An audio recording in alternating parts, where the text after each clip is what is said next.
Come on. Hey, y'all. Don't forget, it's still Virgo season. Come on.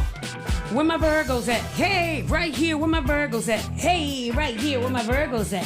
Hey, right here. Woo, woo. Hey. Come on. All my Virgos in the house. All my Virgos in the house. I'm going to try to stay actively involved in some of the comments today. I am. I'm going to do the best I can. Yes, I am. Here I go. Boom, boom, boom, boom, boom. Hey, y'all. It's your girl, Coach Q, with Chat It Up with Coach Q for another episode of Everyday Conversations about the ish that we as adults go through. I'm so excited about today's topic for a lot of reasons, right? First and foremost, because it hits most of us personally. If we don't have anybody in our homes or anybody connected to us from a direct relational perspective, we know of someone who may be experienced what our topic is today. And so our topic today is on autism. And we're going to talk about the myths, the truths, and the facts about autism. And I'm so excited to have my special guest. Biasly, you've seen her before. She's my niece, officially, according to like the law, October 25th, yes, none other than Kayla Henderson. Hello. Thanks for having me back. Yeah, I'm so glad to have you back with a different conversation. I can't wait to have you back. We're going to figure out how we're going to do it, but we're going to do like this whole how we met our mate conversation, like the good, the bad, the ugly, because some of us have had our experiences, haven't we? Oh my gosh, that's a whole different episode.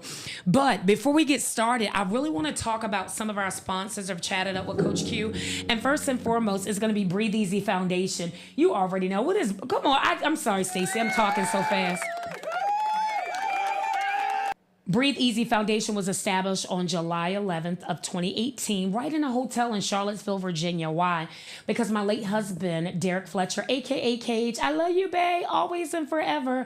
He transitioned to heaven February 17th of 2023, but he was a bilateral lung transplant recipient. And what I learned through that process is not many people are donors, believe it or not. We take that for granted, and I definitely didn't want to take the knowledge of that for granted. So remember, if you want more information about becoming a donor, how you can, one person can save 8 lives, you can be a living donor as well. And so we have information on our website at www.breatheeasy.live, www.breatheeasy.live. You're going to see a donate button. Click that. That's not only how you can donate financially, but it also how you can sign up to be an organ donor. And you can also go to your DMVs or your voter registration sites to become an organ donor. And I tell you, even your children, and that's kind of a hard conversation. You're like, no way. But the reality is, unfortunately, some of us, some of our children have transitioned to heaven sooner than we preferred. And what better way to give or keep them alive, in a sense, than by offering their organs up where someone else can live. And believe it or not, a child's kidneys can help save an adult too. Wow, I didn't know that. I didn't either until I started having those conversations, right? So again, everybody more often than not can be an organ donor unless you have some preset medical condition that will restrict you. But please sign up to become an organ donor. So again, shout out to Breathe Easy Foundation. And then I would be remiss as the owner, the founder, the blood, sweat, and tears of Breathe Easy Fitness Studio, if I didn't thank Breathe Easy Fitness for the donations that we also get from them. Yay! Y'all, we are making it happen. And so thank you so much to all of our sponsors. Remember, every time you give to Breathe Easy Foundation, which is a 501c3, we got our official paperwork again. And so we are recognized by the state and the federal government, obviously, as a charitable organization. And so again, you can write us off on your taxes. And the same thing with Breathe Easy Fitness Studio. If you need our EIN, we'll be more than happy to give it to you. And thank you so much again for all of our sponsors. You know who you are. I think about Stevie. I think about Dr. D, all of you, Tracy, all of you who've given back to some other person within Breathe Easy Foundation, so that way they can maintain their health and ultimately become an organ donor one day. You see how it all kind of connects? So thank you, you, and you. All right. So again, if you would like if you would like Chat It Up with Coach Q to talk about your business or organization, please email us at She's going to put it in the comments. What our email address is. And we do have plans. chatitup.coachq@gmail.com. Something like that. That sounds about right. But email us, and normally within 24 to 48 hours, we'll get back with you. So those are the announcements regarding our sponsors and support. Next week, what is happening next week?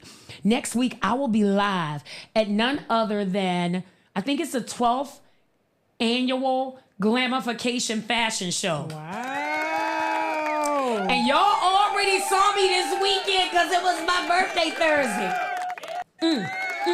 That's right. Double hand clap, double hand clap, double hand clap. Y'all saw me. I put them fits together, did I not? Y'all, come on. I mean, it was like 2 snaps and a whatever. Hey, Nikki, y'all hear Stacy's on the 1s and 2s. Y'all better know Stacy got it. So again, y'all, this is the last day of Virgo season. So anytime you want to hashtag Virgo seasons in the comments, go ahead and do that so I can celebrate with you all. Again, if you're on Facebook, shame on you. Go over there to YouTube. That's where we want to get our hours of views up, y'all, so we can get money, money, money, money, money, money, money, money, money. All right? But I'll be there next Sunday. And guess what? Chat Up with Coach Q is going to go live. We gonna go live right from the fashion show. So y'all gonna get it, unless for some reason Meta blocks us, then we'll just be on YouTube. But we are gonna do Chat It Up with Coach Q at the fashion show. And so we're gonna be going around getting comments from those who are participating, those who are there, and also even from the creator herself, none other than Tracy of Mary's Boutique, Tracy Shepherd. So shout out to you, Tracy. And thank you so much for being a supporter of Breathe Easy Foundation and Breathe Easy Fitness Studio. All right. So y'all, again, if you would like to make a charitable donation to Breathe Easy, Chat It Up with Coach Q, or any of the above, right now you cannot use our Cash App. You cannot use Breathe Easy Studio Cash App, y'all. And know why? Right? Go ahead, Stacey. I'm with, I don't know, second, third, who knows? Facebook, y'all can't hear that, but YouTube, you can. Because if you notice, the federal government is getting involved in everything, election year, but they want to make sure that we continue to tax, and I pay my taxes on my money, so I hate to have to be double taxed and all that other stuff.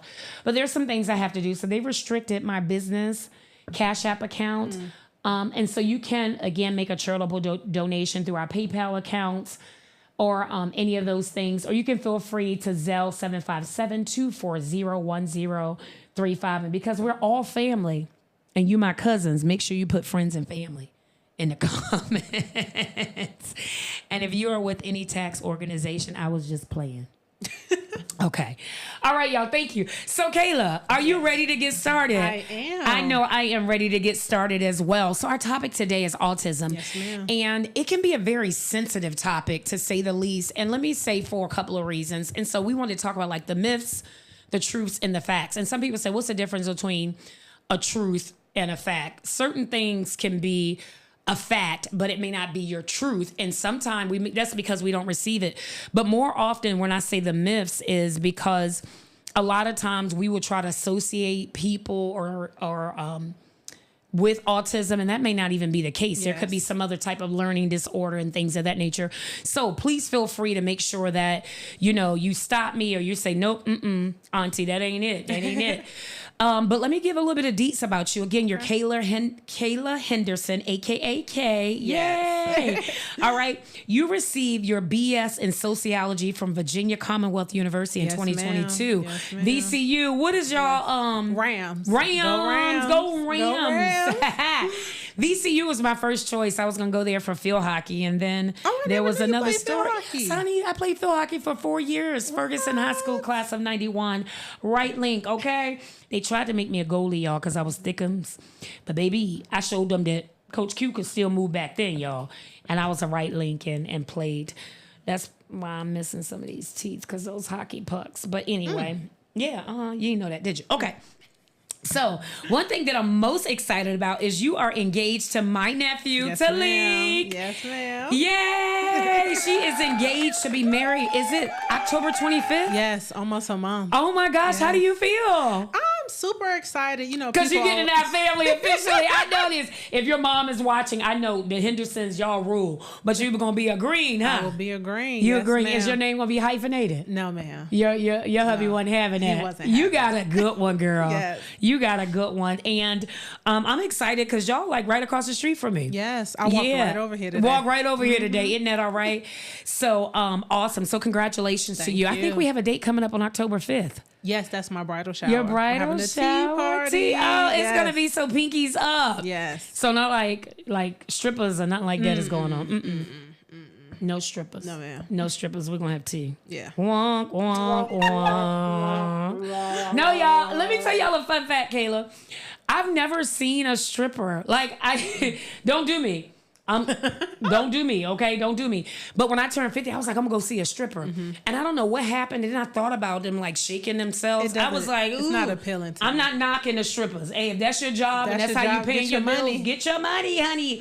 But I was like, none of the shaboink boink stuff is going on. So no pickles flying. No pickles flying nowhere, okay?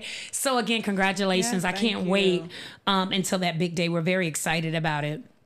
So, you've been in your field since 2022, and you started at Butterfly Effects LLC. Yes. What is Butterfly Effects? That is an autism company. Okay. That's more of like a home-based company, so we go home to home and do therapy with the clients there. Okay. I kind of got out of it. I became a mentor, so I was training the different RBTs that came in. RBT stands for Registered Behavior Technician. You must be registered to do ABA therapy, but we'll get into what ABA is as we go along. Okay. And from there, you know, you always start in the field and you kind of leave and end up coming back. So I left, kind of did some social work, and now I'm back in the field. So I'm at Serenity CNC now, and that's more of a center-based company. So I kind of know the pros and cons of both, like center therapy and home therapy. All right, awesome. So I'm looking to hear about both of them. And so it's my understanding you're the lead registered behavior tech. Yes, where I am now. Yes, ma'am. Okay, so what does that entail? So almost like when I was a mentor for Butterfly Effects, when our new techs come in, I sit in on the hiring process just to see if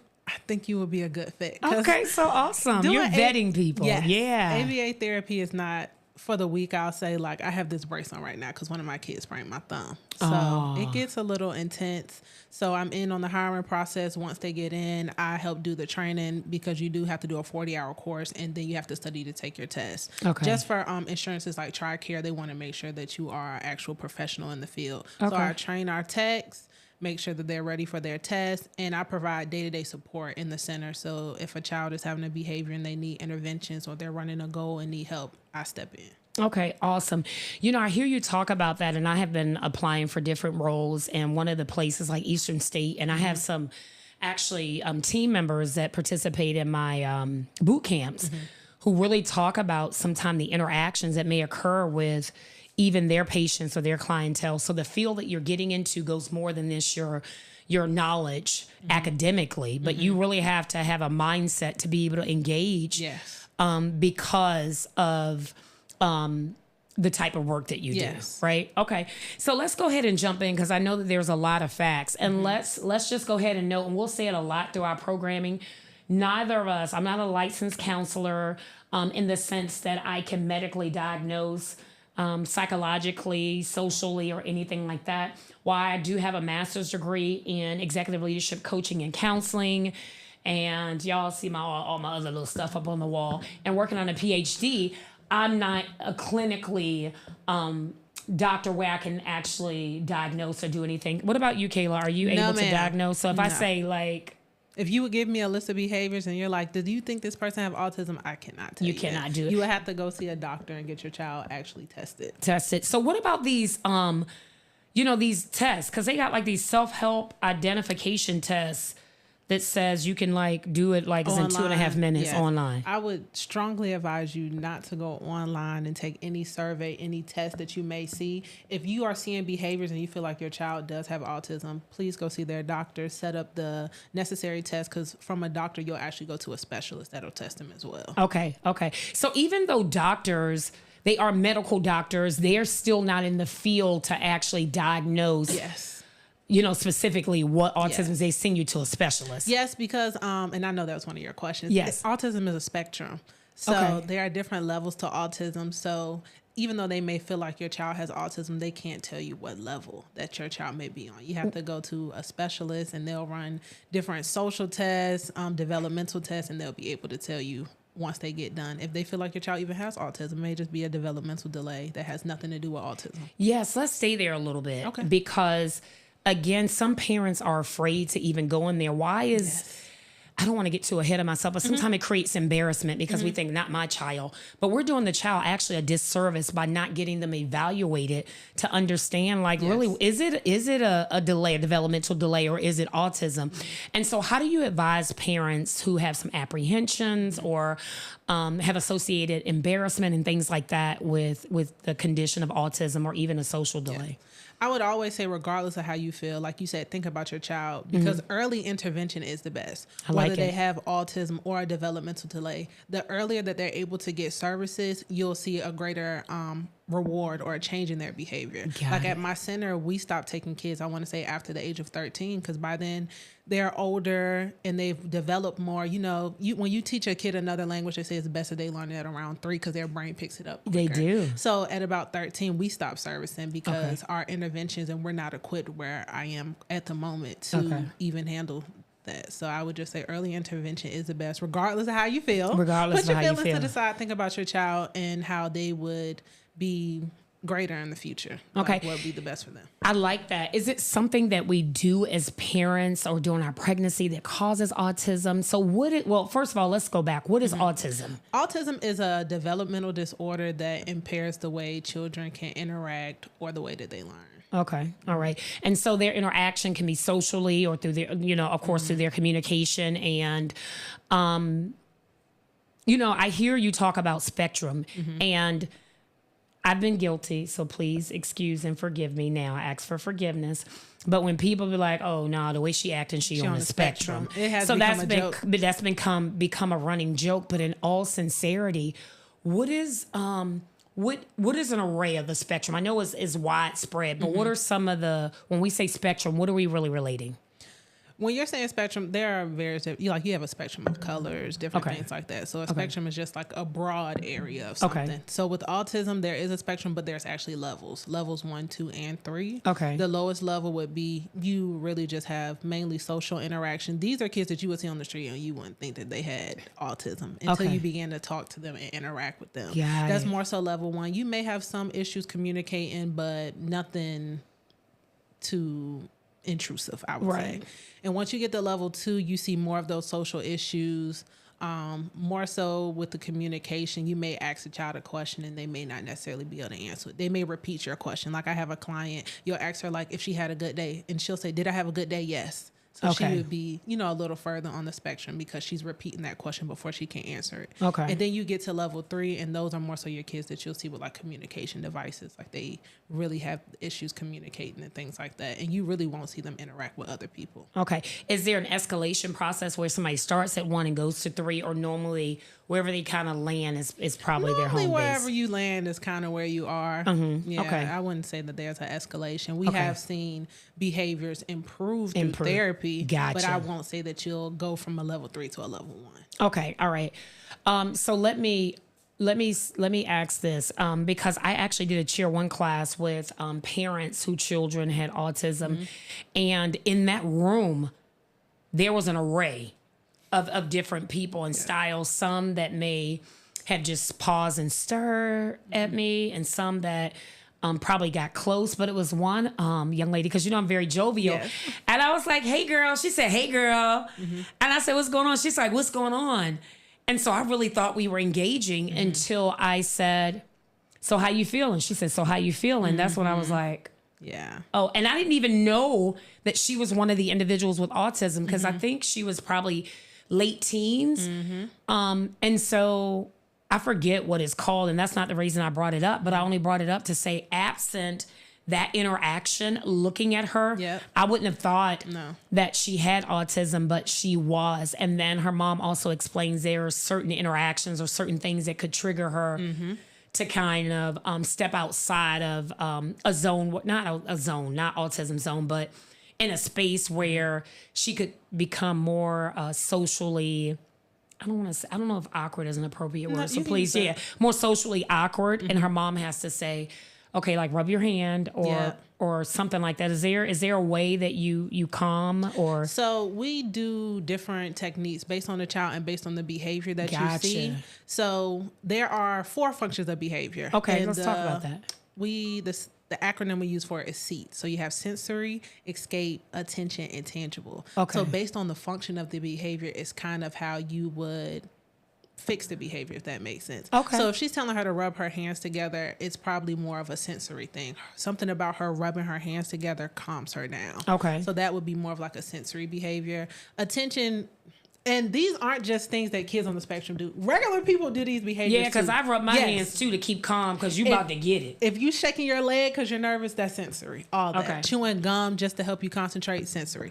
But attention would be your child coming up to you, mommy, tapping you, mommy, mommy, mommy, mommy. That's an attention behavior. Escape, we always say like, think about you don't want to do your homework or something. So you like throw it on the floor. You like, I'm not trying to do this because regular kids are more verbal. A kid with autism may not speak, so they may throw it on the floor versus a child that's like, I just don't want to do this. That's an escape behavior because you don't want to be where you are. You don't want to do what you're doing. Okay. And then the last being tangible, that's anything you can hold or kind of watch. So your behavior is because you're trying to get one of those things. So based on your behavior would depend on how you kind of calm yourself, I guess. Because if a child is upset about a tangible, I'm not going to tell them to rub their hands together. That's not going to help them. Got it. That's good information. And so, again, there's so much we want to unpack here. But even as, again, with testing, so let's again go back to the beginning. You said what autism is.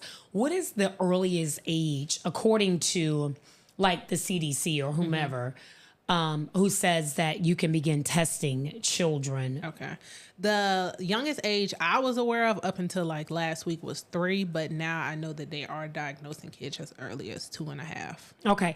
The reason I ask that very deliberately and directly, because it's my understanding that sometimes that can be, they're 2.5. Like, how can we really diagnose communication styles, social skills, and all those things when they're just 2.5? That's why I made the comment, your doctor diagnosed you, but once you go see a specialist, they'll let you know. Okay. We had a situation, we thought a child had autism, and once they went to go see the specialist, they said, it was just like a developmental delay and a speech impediment. But of course, as that child gets older and they progress, you can always go back if you feel like they're not making the progress that they should be making, and it'll be easier to tell as they get older. Okay. So with autism, again, we're saying 2.5. When they are diagnosed late in the age, is it, I know you referenced it earlier, is it harder to kind of get them adapted to serviced or anything like that? I will say it's harder to get them services once they get older because you have to understand, along with autism, we call it learned behavior. Okay. Like we just naturally have learned behavior. Like you knew growing up you could get away with this with your mama versus getting away with this with like an auntie. Right. So once you get older, you have much more learned behavior, which makes it harder to kind of like correct those behaviors, especially if they're aggressive behaviors, whether it be verbal or physical. Yeah. Not saying that it's impossible, but just especially like for what I do, the older that they are, it makes it more difficult, especially in center. Yeah. That's why they even talk about like swimming. It's easier for children to learn how to swim because as adults, we know we can drown. Kids don't know. They just jump in the water. And that's why they're at a higher risk of it. So again, just good information. What do you love most about what you do?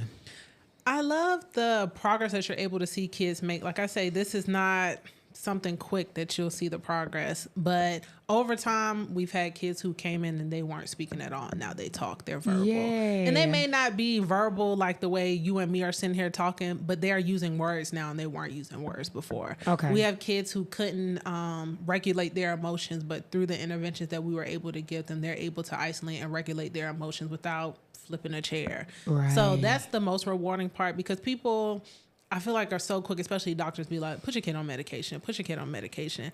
And sometimes if you're willing to hold out, we're able to teach the kid, because we teach our parents too. They go through parent training, so you can do the same thing. recommend that our parents do what we're doing. Of course, parents tell you that they are, and they're not always. And we know which parents are actually at home working on the interventions and which ones aren't, because those kids makes progress quicker. Okay. But if you're willing to work as a team and do the interventions, on the long run, your child may not need that medication. Versus if you're medicating them, they probably have to take the rest of their life because they're not learning to cope without it. Okay, so does your center or organization encourage medication or the type of therapy that you are trained to do, or is it a combination of I the will two? say it's a combination. We never really tell our parents what to do with the kids. Gotcha. That's not our job. You do, at the end of the day, what's best for you and what you feel like is best for your child. So we don't intervene in any of that. And that's part of our HIPAA too. Yeah. I like that. But I y'all know TikTok. You know, I saw something on TikTok, and this guy, he was very adamant about not really testing children when they're younger. And primarily in the minority community, they do that so that way they can get funding in these schools or in certain Chapter 4 organizations or whatever it's called, because they get money or funding. And so is your organization one that picks up like federal funding and stuff as a result of how many children you have in your center? No, we get all our income from insurance. So your child has to be diagnosed. They have to have a diagnosis on file. They come to us. We do a, almost like I'm trying to think of the word. Initial session evaluation. Yep. Yes. They come in, we're able to see their behaviors. We ask you questions, and then we send the information off to the insurance, and they approve them for a certain amount of hours. We're only paid through insurance. Okay. All right. Is it hard to get it paid through insurance? I will say yes and no. Of course, if you have state insurance, it's a little bit easier. Those who have private insurance, it can get a little costly, especially with co-pays, because most of our kids come at the minimum 2 days a week. Yeah. And that's the thing. And that could be the hindrance to a working parent, meaning I don't make enough to do this. But I make too much to get kind of state benefits. And so how do I choose between groceries and paying my child's copay now?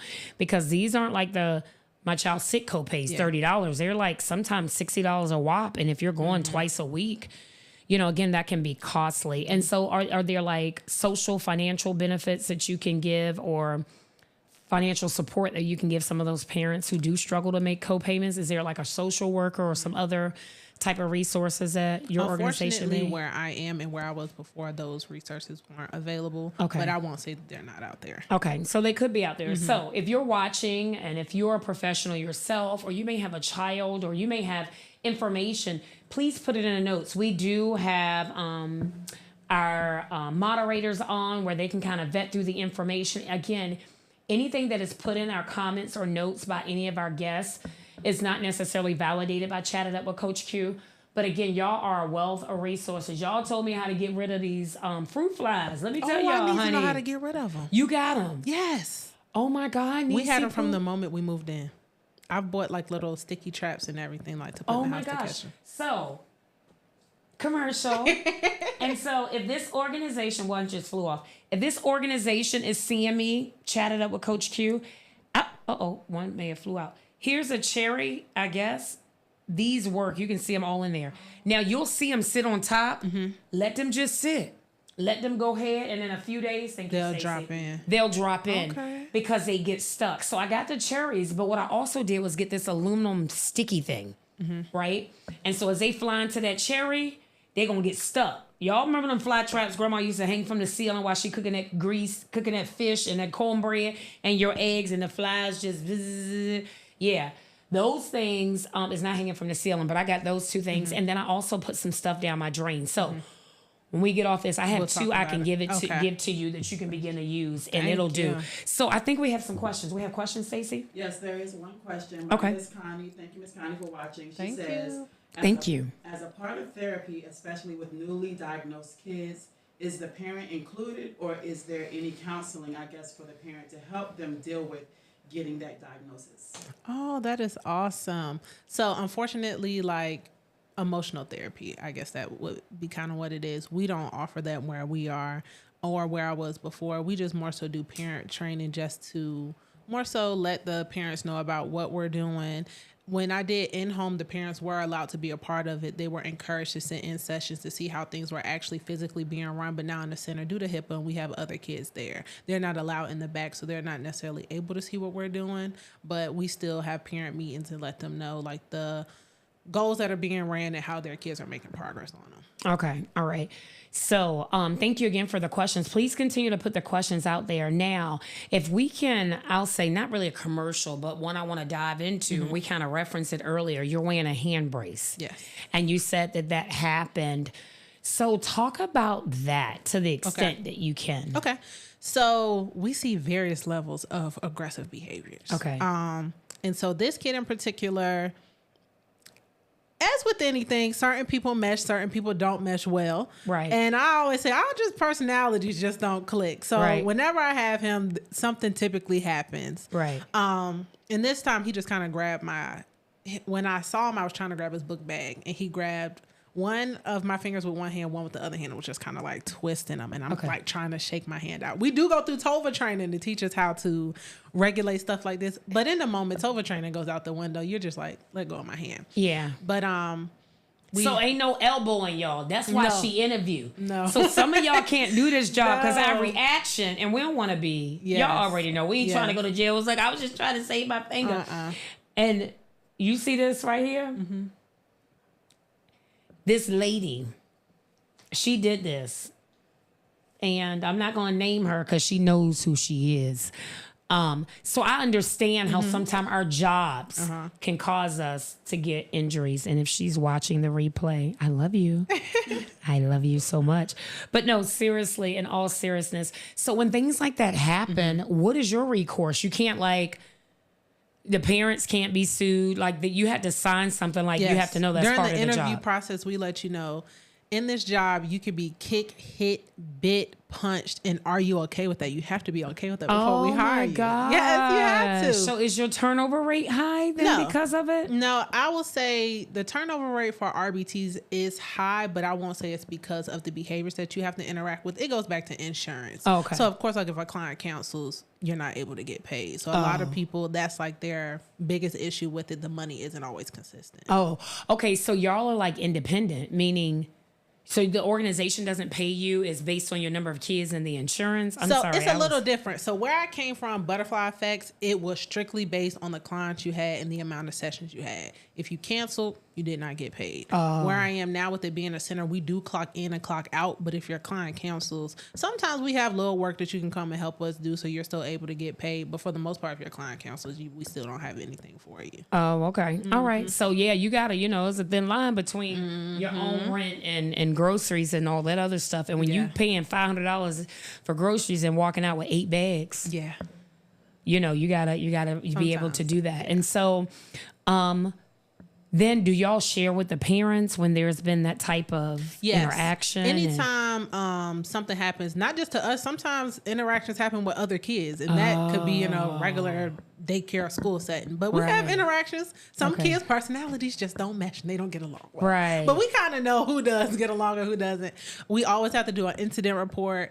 And the parent has to sign it. We make a copy. We keep it just, for our own purposes. Yeah. Can a kid be put out like they do in school? Because they have behavioral. No kid has been put out since I've been there, but I have heard at the center there was one kid that they were they just couldn't do anything for. Okay. And of course we try not to turn a kid away because of their behaviors, because that's what we're there for, to help mitigate them. Right. But sometimes it is a little more difficult. And they said that kid, every time he came, they would have to isolate him in the classroom. Typically, if a kid's having behaviors, we do take them to the classroom just to sit by themselves and isolate, because it's easier if you're by yourself in a smaller area. Okay. Versus you being, because the way our center is set up, we have classrooms and then we have a play area, outside area, sensory room. Gotcha. If you're in one of those bigger areas with more people, it's harder for you to regulate. Yeah, so we will isolate you, but they would keep him in the classroom. He'd be flipping the tables, flipping the chairs, climbing all over stuff, and it was just kind of hard. And when you have to have 3 people in one room to kind of help, it kind of takes away from everybody else. It does. But again, not all children with autism have those type of interactions. And so, again, the myths about individuals with autism, Yes. does it mean that they can't learn regularly? Does it mean they can't have a regular job? Does it mean No. they can't drive? They I can't. feel like that's definitely a myth. It does depend on the level that you have for sure. But there was a NBA player, I think his name is Tony Stark. Don't quote me on the last name. I know his first name is Tony though. But he was in the NBA, had autism, and he didn't even know it until him and his wife started having kids, and his kids were autistic. And so they were like, let's kind of see if it's running in the family, just to be sure. And he got himself tested, and he found out. So I would definitely say it won't limit you, or it won't limit the things that you can do in life. I will say it may change the way you learn, but it won't stop the way that you learn. I love it. I love it. It may change the way you learn, because there are some kids right now. I know with Jordan being in the 6th grade, the intimidation that comes around like huge paragraphs. And, you know, even him, he doesn't have like an IEP or anything, but children that were like in the 1st grade during COVID and came home, they've noticed a, I'll use delay, developmental reading delay and things of that nature for those kids. Even though we were at home helping them, there's something different about the classroom. But I say that to say he works better in chunks of paragraphs versus big ones, or audibly. But that doesn't mean he doesn't have, again, an IEP, or he doesn't have. So again, I like it where you say it may alter the way that you learn, because we all, like, you know, we're kinesthetic learners, all of us. Like, I have to see it, hear it, read it. I'm more that person. Like, let me walk through it with you. And so all of us have that. I want to go back to, and I made a little note when we jokingly said, when people say, hi, you're on the spectrum, you're on the spectrum. How is that not okay? What would be your advisement of that sort of thing when people be like, you on a spectrum, I'm on a spectrum?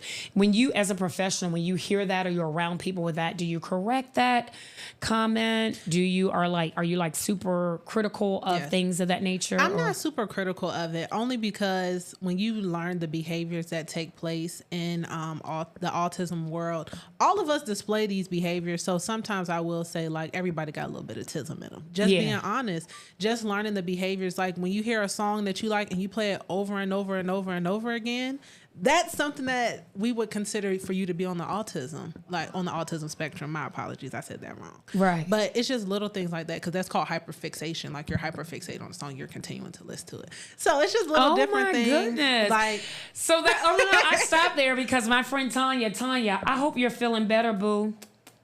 I know you weren't feeling well, but Tanya been posting these Facebook things of these guys, and they be chocolate and caramel and stuff, and she be like, who want one? Who want one? And one of these guys I looked at a lot of times. So that doesn't necessarily mean I need to go get tested because I was fixed on him. No. Because baby, he probably was my kid age and don't know him, jokingly, but I kept watching. I was like, he can't be real. This must be AI. But he was indeed real. But I only say that again because I don't want to say regular people, because none of us are regular, but because every day uses neurotypical people. Don't quote me. I think that's the word. But if us neurotypical people, if that's who I am, can be fixated on something, as does someone with traits of autism, which, again, I know you're not a medical professional. That's where I say testing at 2.5, how it can be confusing. And so it does make me go back to, they getting funding or they're getting something for it. So is it it's not just that simple then? No. Just because I played this video 4 times, right? It's more to that. Those behaviors will have to be exhibited on a larger scale. Gotcha. But that's just why I say I don't take it offensively. However, a parent who has a child, I can't say that they may not take offense to that. That's like if you had any other diagnosis and somebody was making fun of it, you may feel a type of way about it. So I can't say. I like that. Yeah. So I can't personally speak for that, because that, even though I work in that field, it's not something that I come home to every day. So I would just say be mindful of those people. Even when I say my little joke about everybody has autism, and that's something I mainly just say at home. You would never hear me say that in public. Right. Just because you never know who's around and you never know how you may offend somebody. Right, yeah. And our goal isn't to offend. But I know what you mean, because when we hear reference to all Black women, or when, we were from downtown, a certain area called downtown Newport News, and it was like, there must be a bad news, or she must be from downtown. Or I remember one time I had this gentleman, he was like, you know, she got a little hood in her. And I said, what is hood? Like, or a little ghetto. She can be ghetto in this. Well, what is ghetto? And even though I know this individual is just joking, the reason I reference that is there's a certain connotation associated with certain language that we use. So we all have to just kind of be cognizant. Or you dress nice to be big, or you smell good. Like everything has, Stacey got an amen corner over there. So those are a lot of things. I think there may be another question out there as well. Who is Miss Tracy Reeves? Ah, that's my mommy. That's her mommy. I knew it was, Mom.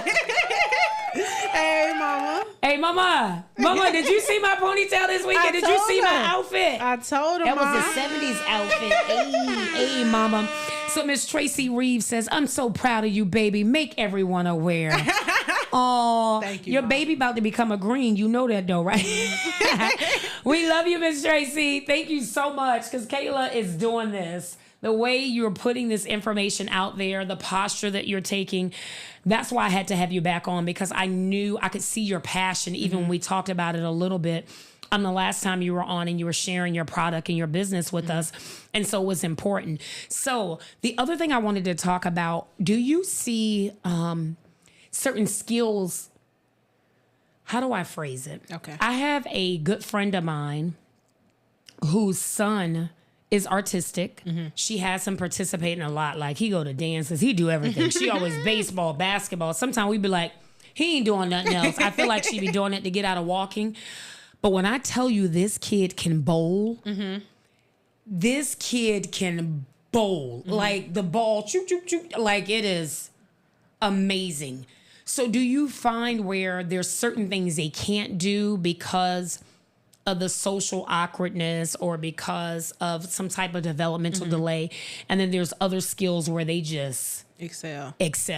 I would say for sure, like I always say, even with us, there are certain times that we may feel a little uncomfortable in a social situation. Right. So for some of them, especially if you're a little further on the spectrum, I will say certain things are harder for them. Like, some of our kids can't go to large group events. Like, just being around all those people and all the noise is hard for them. So different things like that are more difficult depending on the different traits that they show.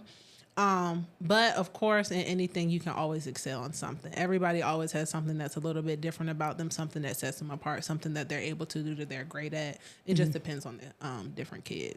So you feel like where we are today as a society, we're able now to better help? Because back in the day, I don't even remember hearing about autism. I feel like I think they were in different classes. Like, they would separate our class or skill levels, and they would put everybody together, all those children together.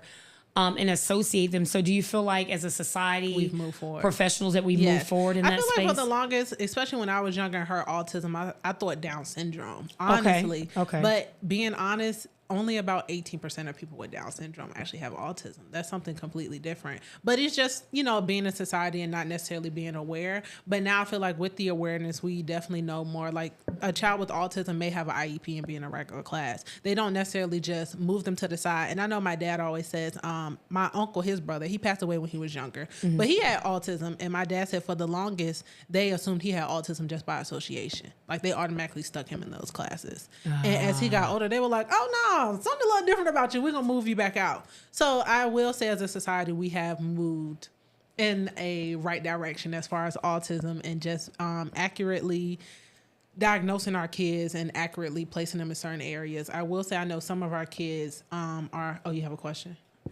Okay. Some of our kids are in... I want to say it's like seclusion classes. I'm not necessarily sure. They're not necessarily regular classes, but they're in the class that more so suits the things that they go through day to day. Yeah. Because I know when we were in school as well, like, we used to say, not that it was okay, that like they were slow. Yeah. We was like, oh, they're in the slow That was class. the word. The word was slow or retarded. Please don't use those words to... When it comes to kids with... Not just kids, or adults. anybody. I'm just saying adults too. Yes, but I'm just don't saying use people, those words. individuals, because that's not okay. Yes, it's that very is offensive. not okay. That is very offensive. That's yes, That's very offensive. Yes. Stacey, you have questions. Yes, I have a question from Ms. Val. Thank you, Ms. Val. She Thank says, you. Is there a support group for parents? I like Because she that. has seen an increase in diagnosis for our children. Yes. And let me touch on that point really quick. Before, I feel like it wasn't as prevalent in the colored community, but that's because a lot of us weren't taking our kids to get tested. So we felt like it was only something that happened with white people or something. That's true. But now, as we're all taking our kids to get tested, I will say not one race autism runs more prevalent in, but it does run more prevalent in boys. Boys are 4 times more likely to have autism than girls. Wait a minute. Y'all hear my niece dropping them facts. Booyah. Yeah. Booyah. Miss Tracy, you here. You hear your baby. I see that's why you're proud of your baby.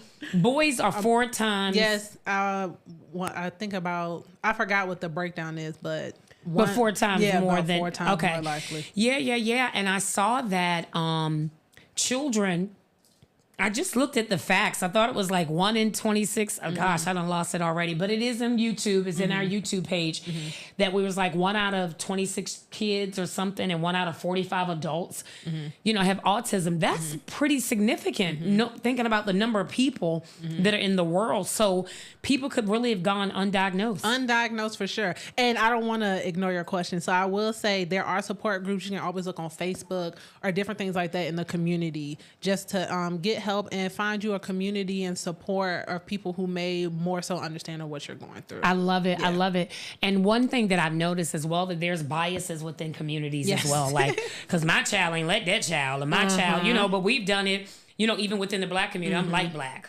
I'm beige Black. I'm dark Black. So you find these biases within the communities itself. But yeah, I'm glad you talked about how they excel, because this young man, we was like, oh, he need to teach us bowling lessons. I mean, he buy his bowling balls, he work.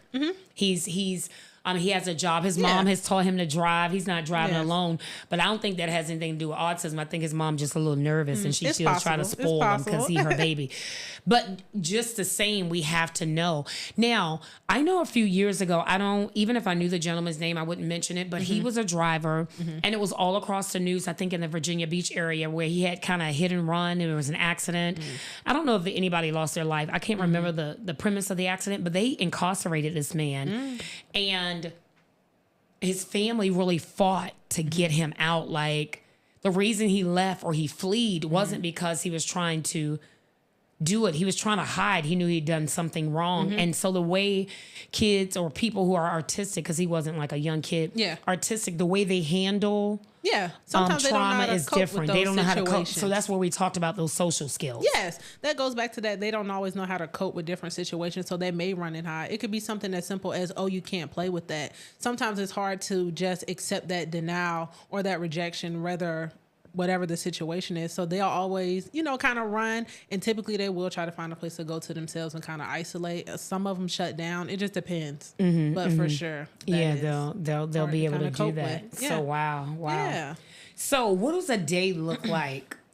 What does the for day look Kayla like for us Henderson? at the center? Yeah, at the center. So we'll get there.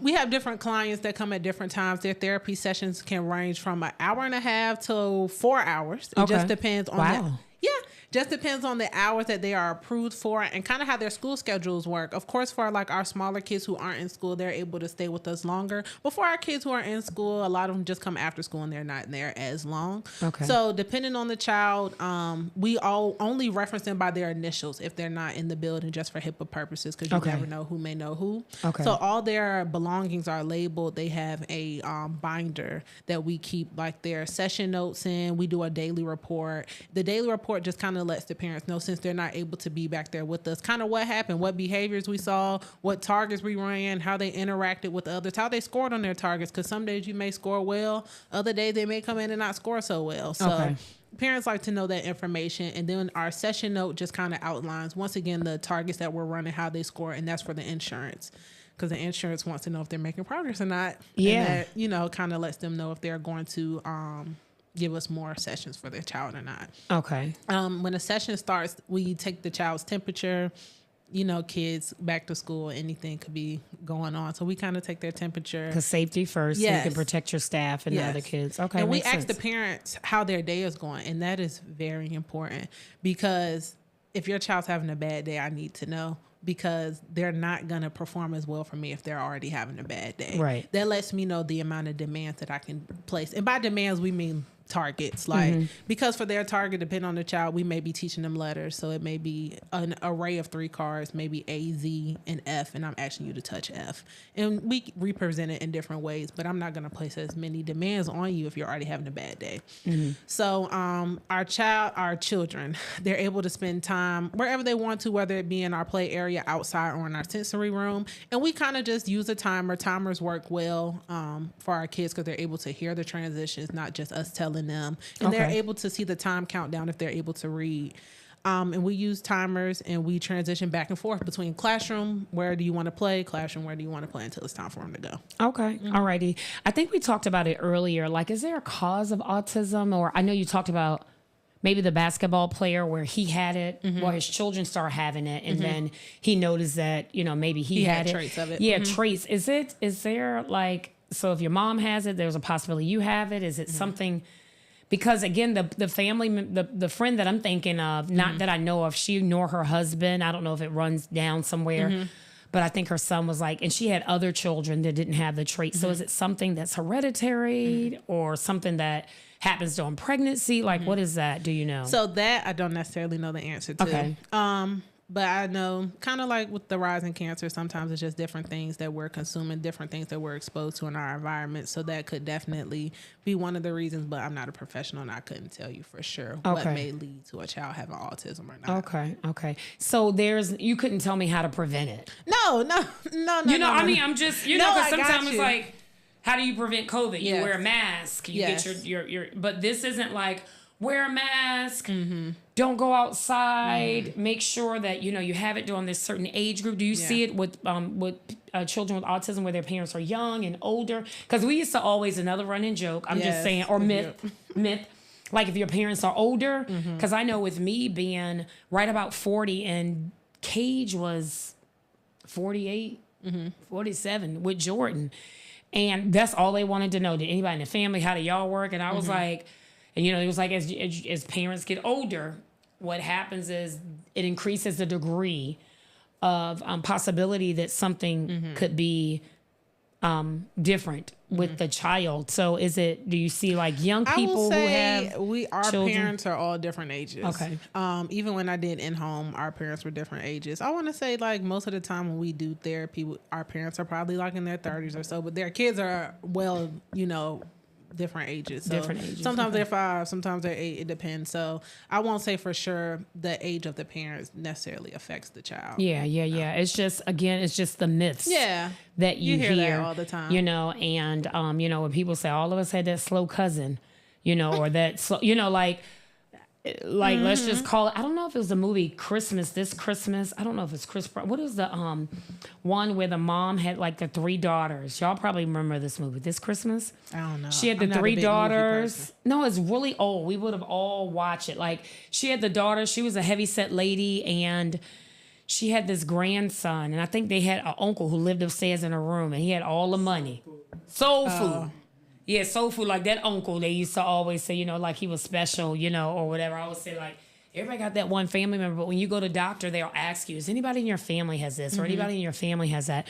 So that's the reason that I really asked the question about how it runs in the family, and was there any preventions that could necessarily be out there? So when it comes to that, I know that there's no way, but sometime like with things like sickle cell, and not that we'll go into that because I know our time is running, but do you, if there are 2 known individuals with autism, do they recommend relations, or does that increase the chances of the child? Is it something like that? Because since we don't know really. No, I got you. And once again, for that, I'm not 100% sure. I will say most of the individuals and parents that I've come in contact with, most of them don't have autism. I will say sometimes off the record, we talk and we're like, I think that parent may be a little undiagnosed just by the way that they interact. But from what we know, like actually on record, I've never known for any of our parents to have autism. And has there been cases like the basketball star where y'all would have made that recommendation to a parent, like maybe? No, we don't. That's outside of HIPAA. So y'all hear That's outside don't HIPAA. you be like, well, you acting a little. But we have had some conversations off the record. I'm like, I think they may have a little, all adult autism that was never diagnosed, but we don't let the parents know. We don't tell them that we think they're on the spectrum. That's something that they'll have to check that's out just, themselves. and it wouldn't be appropriate. I can imagine how the reaction, of a parent or any individual, like, no, you're on the spectrum. Like, you're turning into something a little bit more. Stacey, any other questions out there for us on this topic today? And so we did not have any other questions. However, Toya, thank you, Toya. She did share some resources. She said that there are a lot of support groups on Facebook. Yeah, and I figured online social media. She called out two specific, which was Smart One Incorporated and A Brighter Side to ASD. Awesome. Okay. Yeah, thank you. And so thank you, Toya. Toya was my friend whose son is the bowling pro. Do you hear me? He is king of bowling. King of bowling. He plays no games with it. Can I get a bowling ball? He's absolutely amazing. Make his mom and dad go take him bowling. Like I love that. Again, about him. So Kayla, thank you again for coming. Is there anything else that you would share with our group if you talk to our audience? Anything you would share again about the reminder of the importance of being tested or the importance of not ignoring it or being embarrassed? Just share what's on your heart regarding this topic with the people who are watching and listening. Like we all already kind of touched on, just because you may feel some type of way or you may feel embarrassed that you think your child may has autism, that may not even be the end all be all, but please don't ignore it. Please go get your child tested. Go to a doctor, let them know the behaviors that you're seeing. And if they refer you, please listen to what the specialist tells you, whatever the results are. If they're recommending your child does have autism and they recommend you to ABA therapy, please take up the opportunity. Of course, with anything, do your research because there are center-based and home-based options. See what works best for you. And if that's not the case and your child just needs speech or something like that, just don't ignore it because early intervention is the best. The earlier you get these baby services, the greater that their future will be. Right. Not that their future won't be great, but Yeah, but no, greater, right? Yes. That their future is going to be. So again, we appreciate your passion, just the knowledge that you shared. And as we spoke earlier, Ms. Henderson is not a clinical therapist or doctor where she's diagnosing a condition. What she's merely sharing is her experience, her knowledge, because again, she graduated from VCU. Yes. Class of 2022 in sociology, and then her experience over that time continues to build her knowledge, and she is a lead tech at the organization in which she works. So again, kudos to you. Thank you for coming out. Again, we've given the resources to you. Please go get more information. The reason this topic was so important is because as it relates to me and my family and my loved ones, there's certain developmental delays that I've seen, I'll say in sense grands and I wanted to know what's going on. And again, sometimes they're just too young. Sometimes some kids walk a little later. Yeah. And I know I used to always tell my kids, when you get to college or get married, they're going to say, well, how old were you when you walked or start talking? But for whatever reason, when they're small, that becomes a topic of conversation. And I never want to be too embarrassed to get help. And you got to know what resources are available out there to you. And so that's what Ms. Henderson gave us today. So thank y'all so much. Again, continue to like, share, subscribe. My ask is if you are going to share this information, please share it from the YouTube link. So that way we can, again, get our watch hours up. We appreciate y'all. Now, y'all, let me tell y'all this. Y'all out there watching all these P. Diddy things, because I know I don't watch about 2 hours worth, not in a row, because I'm getting hooked and sprung. And I was like, they ain't doing nothing for me, but just make sure everybody is suspect. Who else with P. Diddy? You know what I'm saying? I'm looking for some of y'all names. I'm just teasing. But I say that to say, let's get information that's going to help us progress, especially our children. Our babies are our future. That's just not a cliche. They are indeed our future. And the more that we can posture or position them to be in a state of support and strength and encouragement, the better off they'll be. As we close, a quick story with Jordan. He had to study for science or a science test, and sometimes that stuff can be overwhelming. And what I begin to tell him is, slow down, take your time. I'm here to support you. I got you. And I use that as an example to say this, not that Jordan has been diagnosed on the spectrum or is considered autistic in any way. But the reason I thought that was important to share is even with our children, whether they have been diagnosed, undiagnosed, on the spectrum, not on the spectrum, our children need us. Yes. We can't just defer to the professionals to do all the work. As parents, we have to do the work as well. And to her point, it starts when they're young. Because whatever you let them get away with now, or we coddle, or when they get older, it becomes harder to kind of train and pull them up. So again, if there is a conversation or topic that you would like chatted up with Coach Q to converse about, or to like have some discussion on, please, please, please email us, put it in the notes. We will follow up with you. And weeks to come, we're going to talk about financial wellness. We're going to talk about how you chase your dreams and goals. We're going to be talking about dating and how those things work and whether they work. And I think is no one man way of doing things, but we want to just have some everyday conversation about the stuff, the ish that happens in our lives as adults. If I can't say anything else, make sure y'all get your checkups. Make sure that you check on you. Do not ignore any signs of anything with your health, y'all, because people are going away from here. So as surely as they're being born, as surely as that date comes after our dash. So we want to continue to encourage you to take care of yourselves, take care of your children, take care of your loved ones. And Kayla, I know you prepared and we didn't do it at the beginning. Okay, So I'm going to do it because Kayla practices. I practiced so she I could practiced. be ready because last time I didn't do good. She didn't do it. She didn't do good. And I think Coach D was trying to tell us like, hey, y'all shouldn't do that on every show, but I like it. Okay. But you practice, so we're going to give it to you. All right. My mic sound nice. Check 1. My mic sound nice. Check 2. My mic sound nice. Check 3. Are you ready? Y'all see it? My niece did her thing. Yes. So thank y'all so much. Until next time. Yes, Inhale, I'll see y'all exhale. next time. We'll see you soon. Breathe easy. Chat it up later. Hey, come on. Da, da, da, da, da, da, da. Bye, YouTube. Bye-bye. See you next time.